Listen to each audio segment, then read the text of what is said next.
insyaallah ini. Bismillah. Ini nampaknya wajahnya siap semua ya. Siap apa ya? Baik. Bismillah. Alhamdulillah wassalatu wassalamu ala Rasulillah wa ba'd.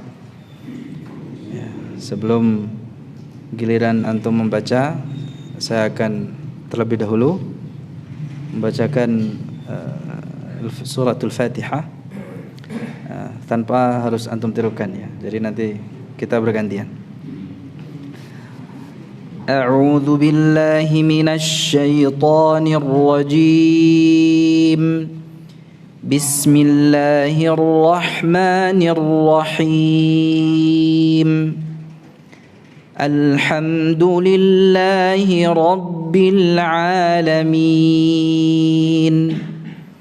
Ar-Rahmanir Rahim. Maliki yaumiddin.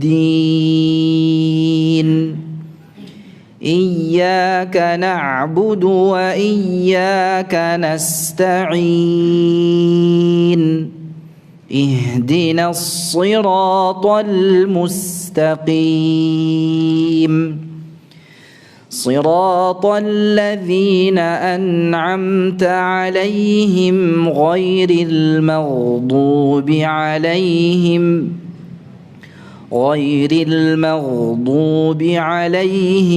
ولا الضالين.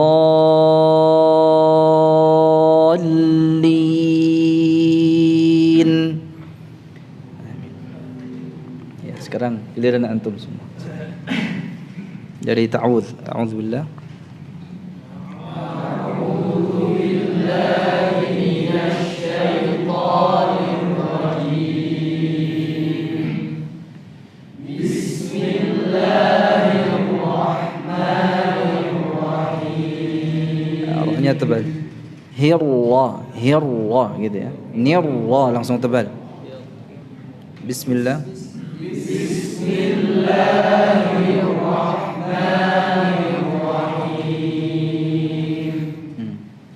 Alhamdulillahi rabbil alamin. Lamnya jangan diputus. Tidak. Bukan diputus. Ya, tapi biarkan suaranya mengalir. Lamnya, suara lamnya. Alhamdulillah. Alhamdulillahi rabbil alamin. Ar-Rahmanir Rahim. Hamzahnya tipis. Ar-Ra. Jadi bukan ar-Ra tetapi ar-Ra. Ya. Ar-Rahmani. Ar-Rahmanir Rahim.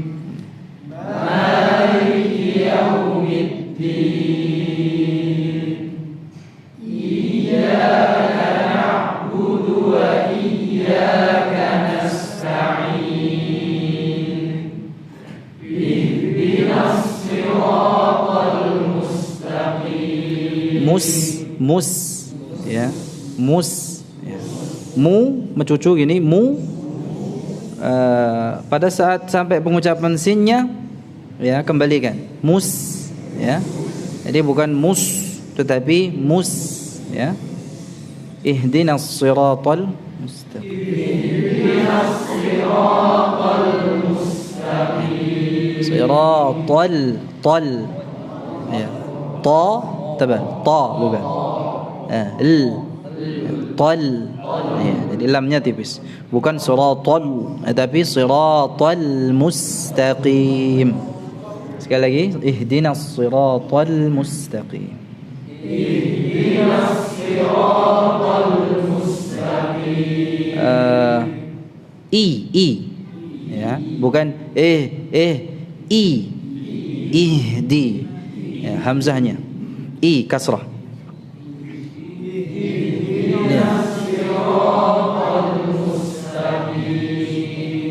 Bedakan antara i dengan ya.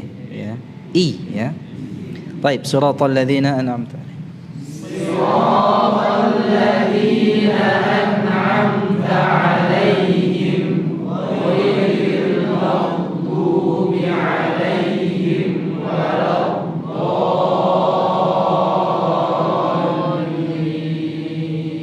Barakallahu fikum, masyaallah.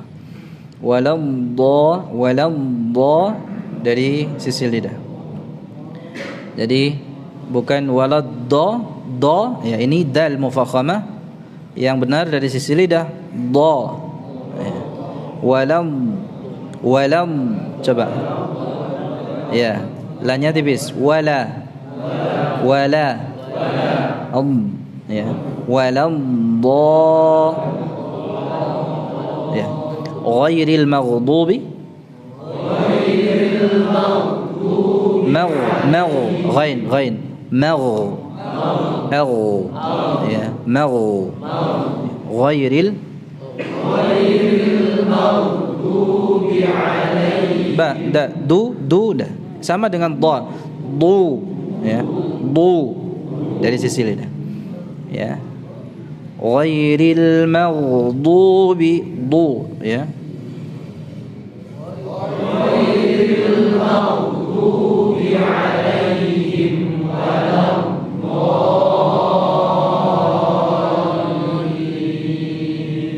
Baik, barakallahu fikum. Ya, dhad ini termasuk huruf yang harus kita latih secara khusus ya. Dan semua huruf ya, semua huruf yang tidak ada padanannya atau tidak ada yang mirip pengucapannya di dalam huruf-huruf kita ya. Ini harus kita latih. Dhad ini tidak ada di huruf mana saja ya selain huruf Arab ya. Huruf dhad ya. Ada enggak kita menemukan huruf dhad di bahasa selain Arab? Tidak ada ya, belum kita temukan. Termasuk huruf-huruf yang mirip pengucapannya, itu pun sebenarnya cara pengucapannya ya tidak sama. Mirip itu tidak mesti sama kan ya. Contoh seperti dal atau ba dulu dah. Ba ya. Ba diucapkan dengan kuat. Ya, ba. Rabbi. Ya, bukan Rambi ya, bukan Rambi. Rabbi. Tidak pula diucapkan seperti P. Rabbi tidak. Rabbi. Rabbi. Jadi ba itu diucapkan dengan menahan suara dan nafasnya. Ya. Sama juga seperti dal. Dal ini juga huruf yang mirip kan dengan D, tetapi berbeda pengucapannya. Yaumiddin ya. Ya. Dal itu tidak sama dengan D ya, kalau D ada nafasnya, aliran D itu kan. Kalau ini tidak, ditahan suara dan nafasnya. Di ya, addi ya, begitu cara mengucapkan dalnya. Jadi bukan yaumiddin tidak ya, yaumiddin. Ada satu huruf lain juga seperti jim. Jim ini juga mirip dengan J kan? Ya, C. Tetapi tidak diucapkan seperti itu. J ya, J. Ya, ja, J ini memang ada huruf yang itu huruf asli Arab yang cara pengucapannya ya kita harus menyesuaikan logatnya, pengucapannya. Nah, kalau kita belajar makharijul huruf dan sifatul huruf, nanti kita akan dengan mudah ya, insyaallah bismillah, dengan mudah untuk menguasai pengucapan huruf tersebut. Walaupun kita bukan orang Arab, tetapi kita akan mendapatkan ya, vokal seperti vokalnya ya orang Arab yang fasih. Termasuk huruf-huruf yang ada kemiripan di dalam pengucapannya dengan huruf-huruf kita. Ya. Baik. Seperti qaf. Qaf mustaqim. Ini juga kan qaf ini mirip dengan ka atau ki ya. Ya. Tapi pengucapannya apakah sama? Tidak. Ya, mirip saja. Ya, qaf itu seperti qi ya, ki. Tapi bukan mustaqim. Mustaqim qi ya. Qaf. Jadi ditahan suaranya. Apa namanya? Ditahan apa? Nafasnya. Jangan sampai berdesis qi ya. Tidak ada desisannya qi tidak. Qi ya. Demikian juga ta, sirata. Ta ini bukan sirata, ta ya. Tidak. Mungkin kalau tulisan Latinnya kan th. Ta gitu ya. Ta. Tetapi pengucapannya tanpa aliran nafas. Jadi ta dengan kuat. Ta ya. Ini 5 huruf yang ada kemiripan di dalam pengucapannya.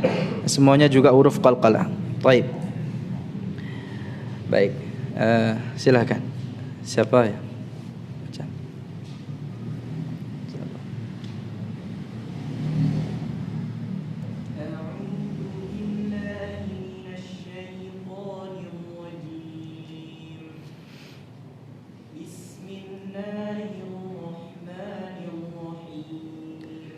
Lamnya tidak ada gunanya. Bismillah mil dari mulut. Nah.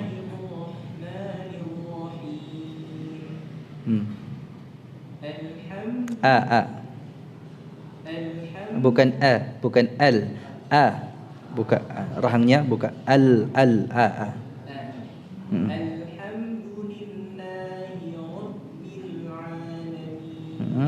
Sekali lagi lillahi dari mulut. Bukan dari hidung. Alhamdulillahi. Yang kuat lillahi lillah. Ya gitu. Lillah.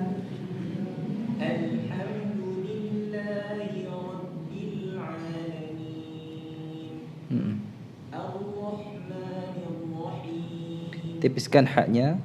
Allah ya,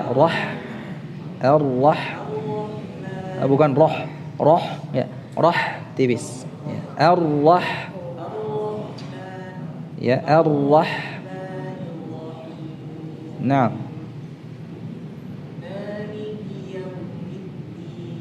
yaumiddin yang kuat, middin.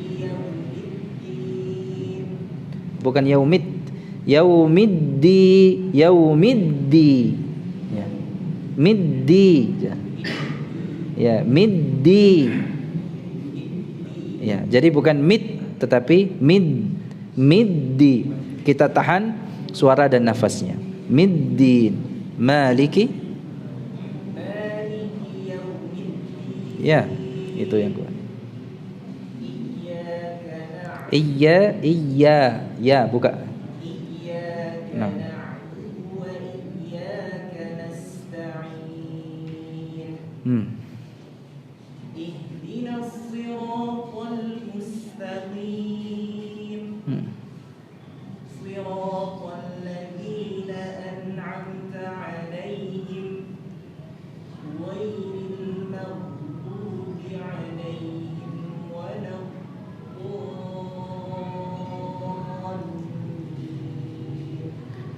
Barakallahu fikum. Ini yang lain jangan minder ya. Kalau ini sudah pernah ikut daurah Tuhfatul Atfal dengan saya, jadi ya agak sedikit loh ya, nggak banyak.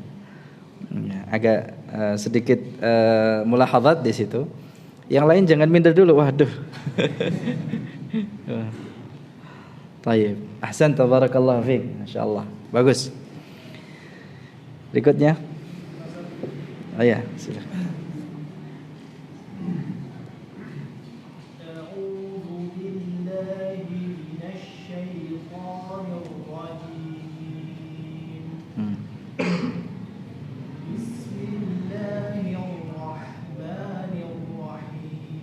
Rahim, ra ya, rahi ya, rahim ya, bismillah.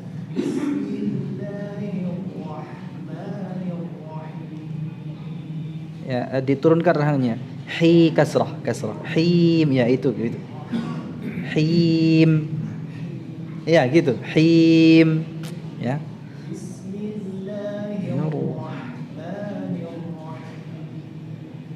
Nah.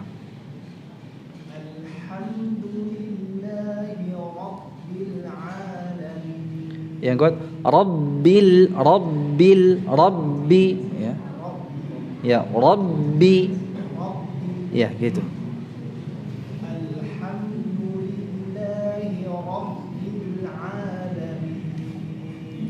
Kasrah kali. Min. Ya, suaranya i ya. Bukan me tidak. Min. Ya, gitu. Jelas.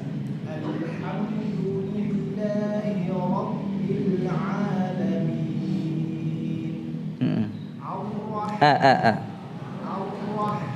A-nya biasa aja. A. Ya, Allah.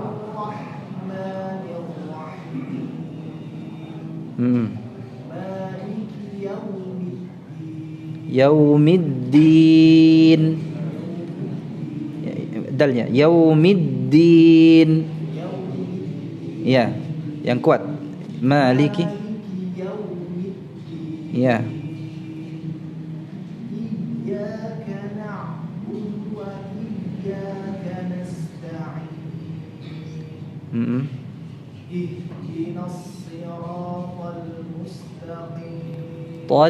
Tol ya, ta-nya yang tebal, ta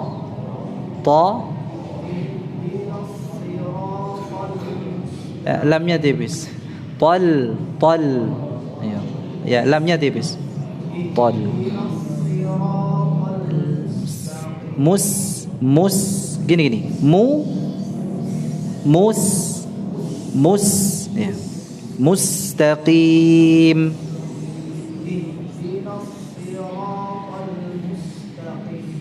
Ya, sinnya dibaca tersendiri. Jadi sinnya tipis. Mus ya, tipis.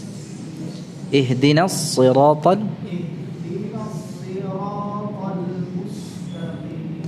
Ya, nanya masih no. Ihdina, enggak. Ihdina.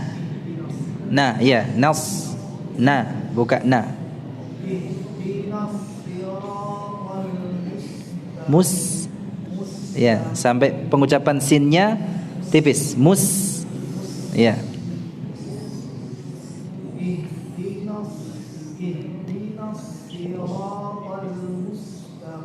Bagus.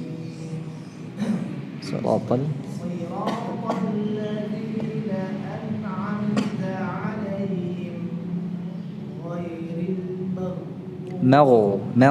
tebal.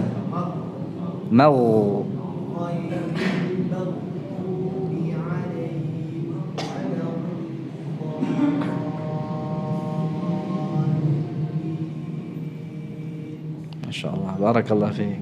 Masya Allah, bagus. Mudah kan? Mudah. Ayo sebelah sini, fadhal. Fadhal.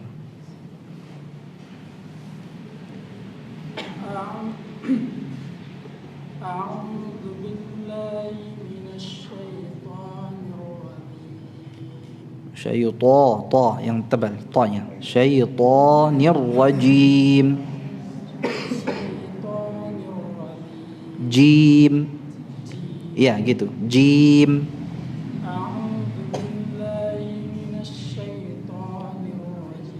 Bagus. Ya. B kasrah. B.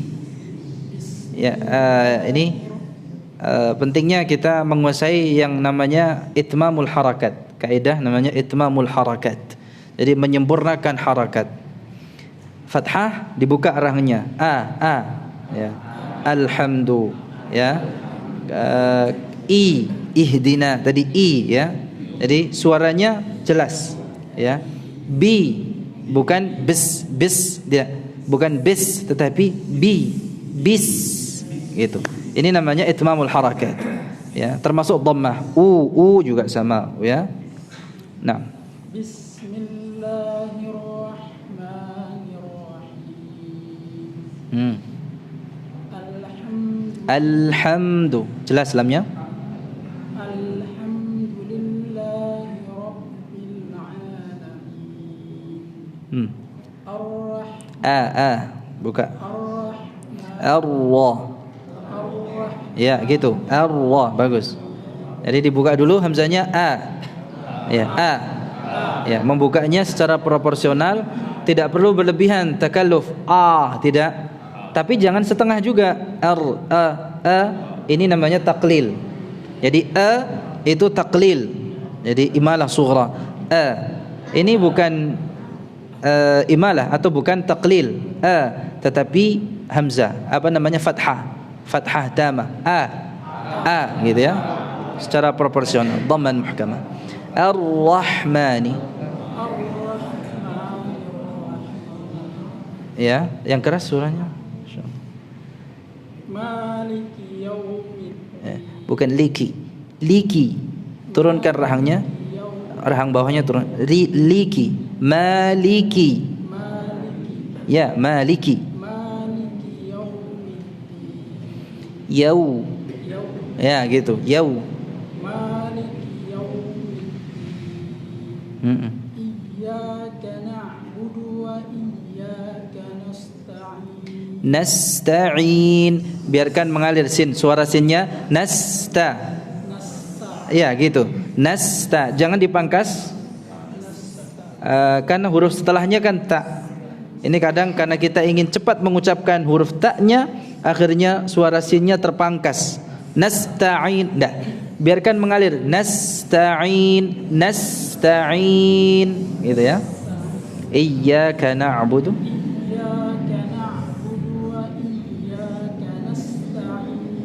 Nasta'in.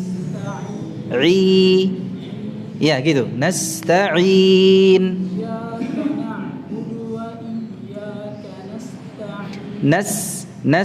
Ya, berikan temponya. Iyyaka na'budu wa iyyaka nasta'in. Ya. Ihdinas. Ya, benar. Mustaqim. Ya, ya. Ada temponya. Tapi jangan panjang-panjang. Mustaqim sekedarnya.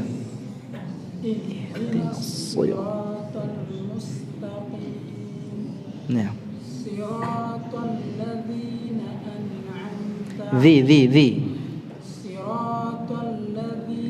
an'amta 'alaihim ghairil ghain maghdubi 'alaihim waladdallin. Tebal langsung. Dari sisi lidah. Ya. Ya. Ghairil maghdubi 'alaihim waladdallin. Barakallahu fiik. Masyaallah. Ahsantum. Ya, cukup ya. Nanti yang lain di lain kesempatan insyaallah. Nah, kita lanjutkan. Alhamdulillah. Ya. Malah yang kesempatan sekarang yang pertama ini yang alhamdulillah. Ya. Di dalam menguasai bacaan Al-Qur'an itu sama halnya kalau kita menguasai keterampilan. Ya. Apapun keterampilannya, seperti contoh ya, naik kendaraan. Kita semua bisa naik kendaraan, anak-anak juga ada kendaraan, ya, naik sepeda gimana pertamanya? Tidak ada yang langsung cepat gitu ya. Ada yang naik kendaraan langsung digas, tidak ada. Ya, tidak ada yang langsung lancar, tidak ada. Pasti pelan-pelan dulu, ya. Kemudian ya awalnya belum tatak gitu ya, belum luas, ya, masih kaku dan sebagainya. Itu merupakan hal yang biasa. Maksud saya, karena membaca Al-Quran itu sama seperti keterampilan, entah itu naik kendaraan, entah itu menulis, kaligrafi, ya, atau keterampilan apa saja yang pada mulanya, ya, pada permulaan belajarnya itu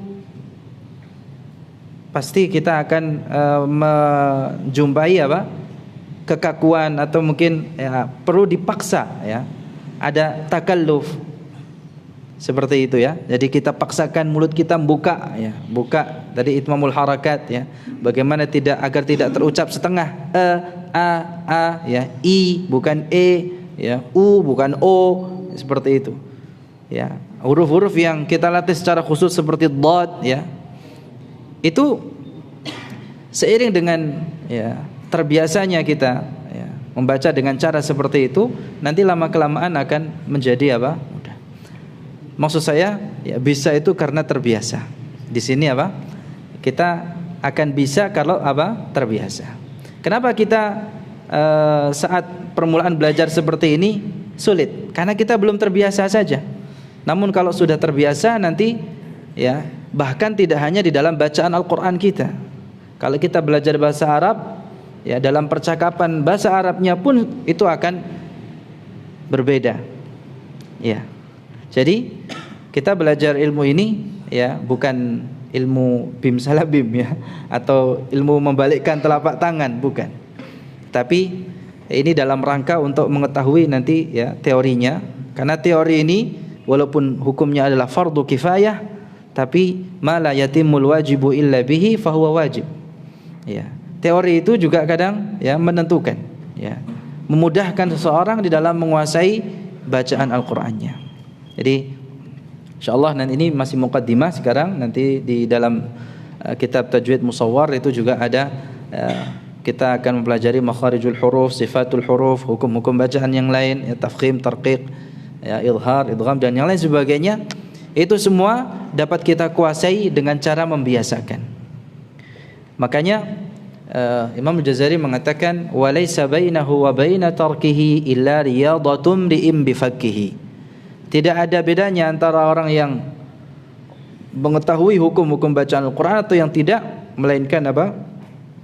Riyadahnya, apa latihannya seseorang terus menerus dengan tekun ya, sampai kemudian dia mahir. Yang memang pada dasarnya belajar tajwid itu awal mulanya adalah takalluf. Jadi kita memang harus memaksakan ya lidah kita. Ya, yang penting tidak dibuat-buat, tetapi harus ada paksaan ya. Apalagi kalau tidak terbiasa, lidah kita ini kan bukan lidah Arab ya. Lidah orang Arab sekalipun juga itu pasti di awal atau di permulaan belajarnya dia ada unsur takallufnya, memaksakan dirinya. Tetapi nanti lama kelamaan seiring dengan banyaknya latihan ya, maka itqan atau maharah, kemahiran itulah yang ya akan melekat padanya dan takallufnya itu akan hilang. Jadi belajar tajwid itu pada awalnya takalluf dan pada akhirnya mahir atau mutqin gitu ya. Jadi tinggal kita terus latihan ya. Saya ya, antum semua ya, jamaah sekalian, tidak ada bedanya kalau kita tidak latihan ya. Makanya di sini yang paling menentukan adalah latihannya ya. Semakin sering latihan maka akan semakin menguasai. Baik, barakallahu fikum. Nah, tadi ada mungkin kaidah yang belum saya sampaikan tentang itmamul harakat tadi ya. Kemudian selain itu juga ada huruf-huruf yang perlu dikuasai, yaitu huruf-huruf contohnya seperti huruf mad yang tidak ada gunnahnya. Jadi di sini kaidahnya tasfiyatul gunnah. Jadi kita memurnikan huruf agar tidak ada gunnahnya. Karena huruf gunnah itu hanya dua, nun dan mim. Ya. Jadi bacaan yang tidak ada unsur dua huruf ini maka tidak ada gunnahnya. Memang dilemanya kalau huruf mad itu berada di antara dua huruf gunnah. Seperti di ayat kedua, Rabbil alamin. Rabbil alamin. Min. Ini kan ada huruf ya itu. Di tengah itu ada apa? Huruf ya antara mim dan nun. Nah, di sini kepiawaian kita diuji. Bagaimana agar mengucapkan ya mad itu tanpa gunnah. Ya memang ini agak sulit dan butuh latihan secara khusus juga.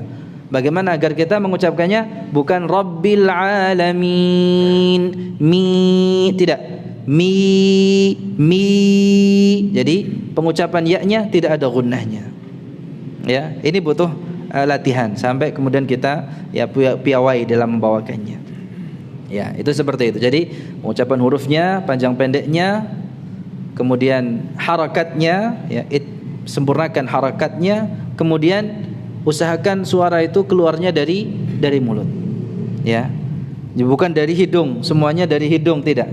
Jadi yang dari hidung hanya 2 huruf saja, nun dan mim. Satu lagi, ya, saya tambahi tipsnya. Ketika kita mengucapkan huruf yang berharakat fathah atau kasrah, ya, selain dhammah dan selain satu huruf waw, maka bibir kita tidak perlu mencucu. Contoh huruf shad ini kan tebal. Ihdinas si, ya. Ini shad ini diucapkan tanpa harus mencucu bibirnya. Ya, manyun saja, manyun. Tapi tidak perlu ihdinas si. Ya, tidak. Ihdinas si, ya. Cukup mengucapkan huruf tebal itu dengan mengangkat lidahnya. Suaranya itu ke atas. Si, ya. Si, ya. Jadi itu tipsnya. Yang pertama tadi, tambahan tipsnya apa? Itmamul harakat, menyempurnakan harakat a, i, u, gitu ya.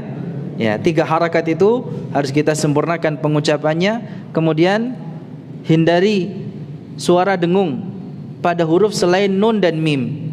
Termasuk di sini huruf mad tidak ada gunnahnya. Jadi min, him, hi enggak ada gunnahnya. Ya. Kemudian yang ketiga tadi mengucapkan huruf dengan mencucu itu hanya pada satu huruf saja, yaitu huruf waw. Huruf waw dalam semua keadaannya, baik itu fathah, kasrah, dhammah atau dalam keadaan sukun, kita mengucapkannya dengan mencucu bibirnya. Dan huruf yang berharakat dhammah, kalau semua huruf yang berharakat dhammah, ya itu dibaca dengan mencucu. Tapi selain itu maka diucapkannya ya tidak dengan cara apa? Mencucu. Termasuk huruf yang tebal, si, ya, qi, ya, dan lain sebagainya. Barakallahu fiikum. Baik. Jemaah sekalian dirahmati oleh Allah Subhanahu wa taala, mari kita lanjutkan kembali materi kita, masih di muqaddimah, ya. Pengenalan tentang Al-Qur'an, ya, seputar Al-Qur'anul Karim di tema yang kedua, ya. Setelah kita membahas definisi Al-Quran dan bagaimana proses terjadinya atau turunnya wahyu.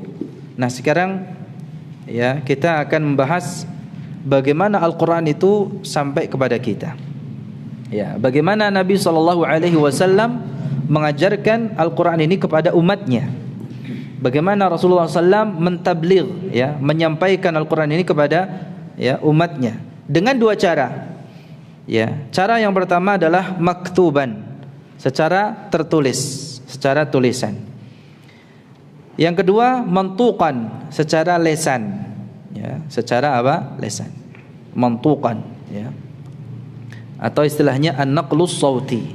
Dan ya, atas karunia Allah Subhanahu wa taala semata, ya, Al-Qur'an ini sampai kepada kita dan akan tetap terjaga sampai hari kiamat dengan 2 cara ini. Sampainya Al-Quran dengan 2 cara ini secara mutawatir atau dengan derajat periwayatan yang paling tinggi, ya, mutawatir. Nah, sekarang bagaimana Al-Quran itu sampai kepada kita secara tulisan, ya. Di situ ada fase-fase kodifikasi Al-Quran.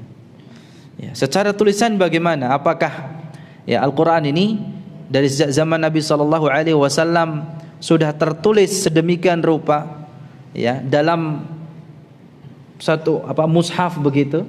Apakah tidak? Ya.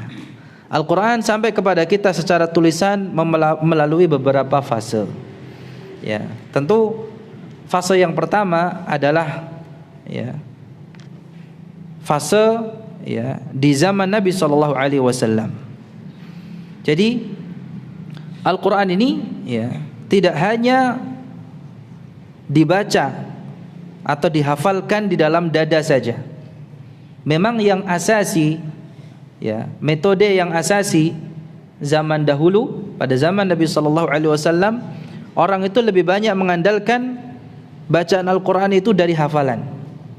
Karena mereka adalah generasi atau umat yang dikenal dengan ingatannya yang kuat. Jadi jarang yang mengandalkan apa? Tulisan. Membaca itu dari tulisan jarang. Ya. Berbeda dengan saat ini. Ya, kita membacanya itu melalui tulisan, baru kita hafalkan, begitu ya. Ya, tapi kalau zaman dahulu mereka rata-rata membacanya melalui apa? Hafalannya.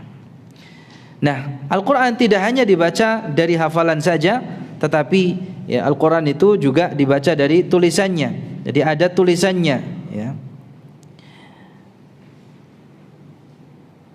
Dan antara bacaan dan tulisan itu saling ya melengkapi.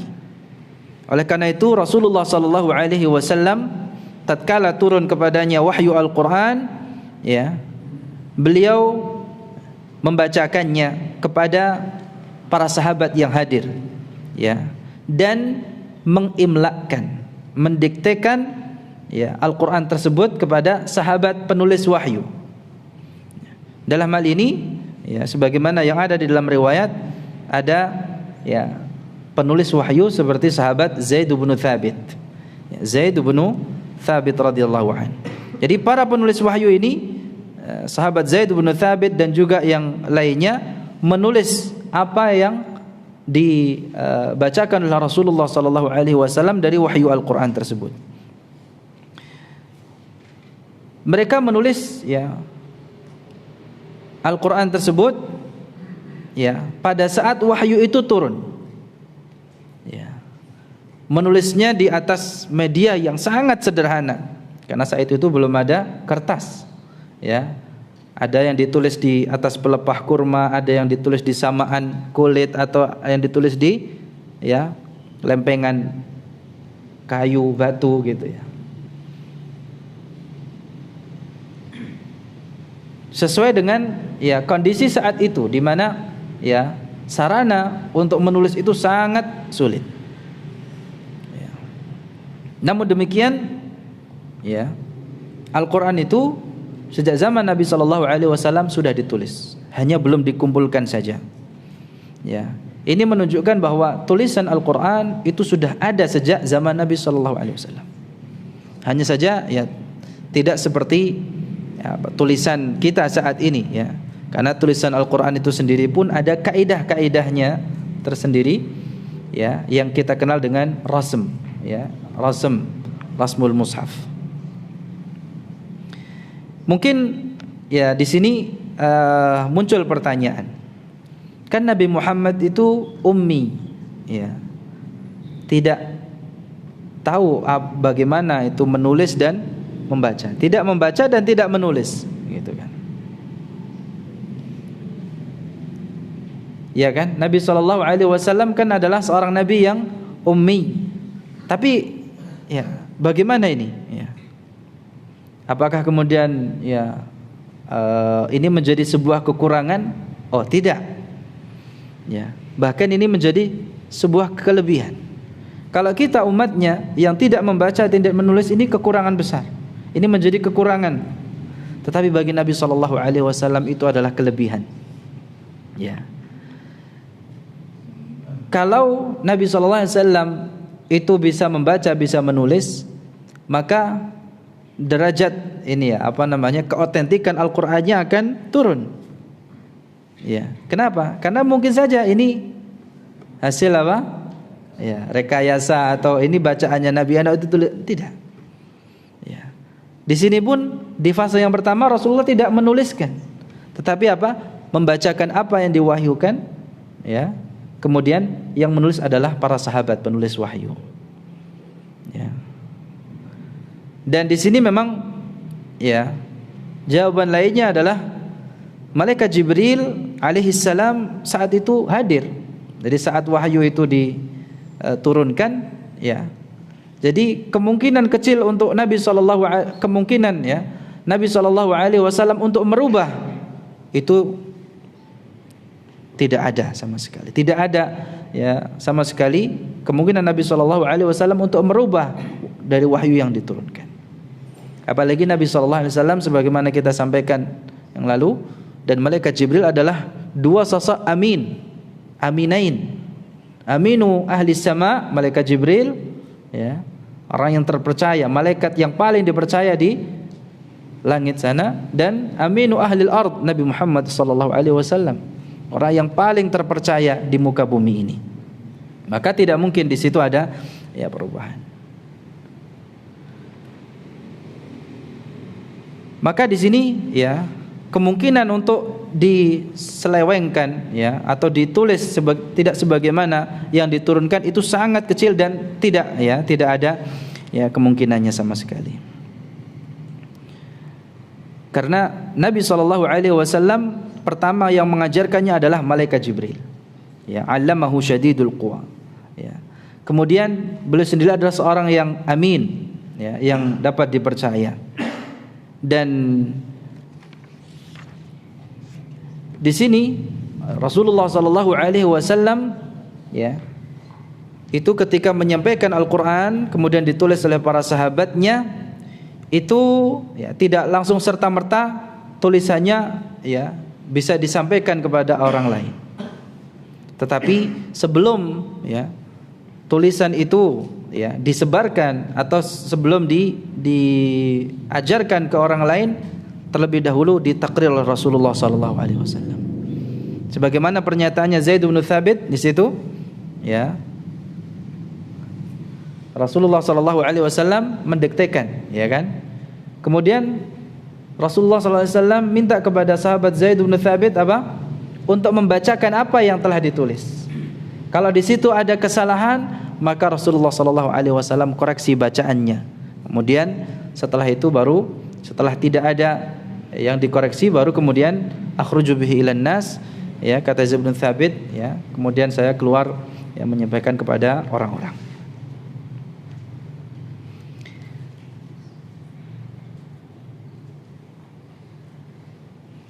Nah, di sini memang Rasulullah SAW ya ridha dengan ya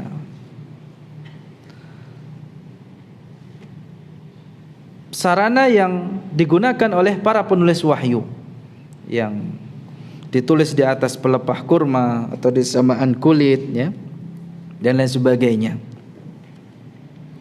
Maka ya minimal itu bisa dikatakan sebagai sunnah taqririyah. Ya, jadi apa yang dilakukan oleh para sahabat dengan media yang ada itu ya itu bisa dikatakan sebagai sunnah taqririyah. Ya. Maknanya adalah Nabi SAW ya mentakrir, merekomendasikan ya. Ketika melihat para sahabat ini menulis, ya penulis wahyu ini menulis, ya apa yang dilakukan ini merupakan sunnah, ya yang didiamkan oleh Rasulullah SAW, ya dalam rangka ridha. Ya. Beliau apa meridhai apa yang dilakukan oleh para sahabatnya yang menulis wahyu. Demikianlah ya Al-Quran bagaimana diturunkan di fase yang pertama ini. Kemudian di fase yang kedua, yaitu di zamannya sahabat Abu Bakar As-Siddiq radhiyallahu an, pada saat beliau menjadi khalifah. Ya.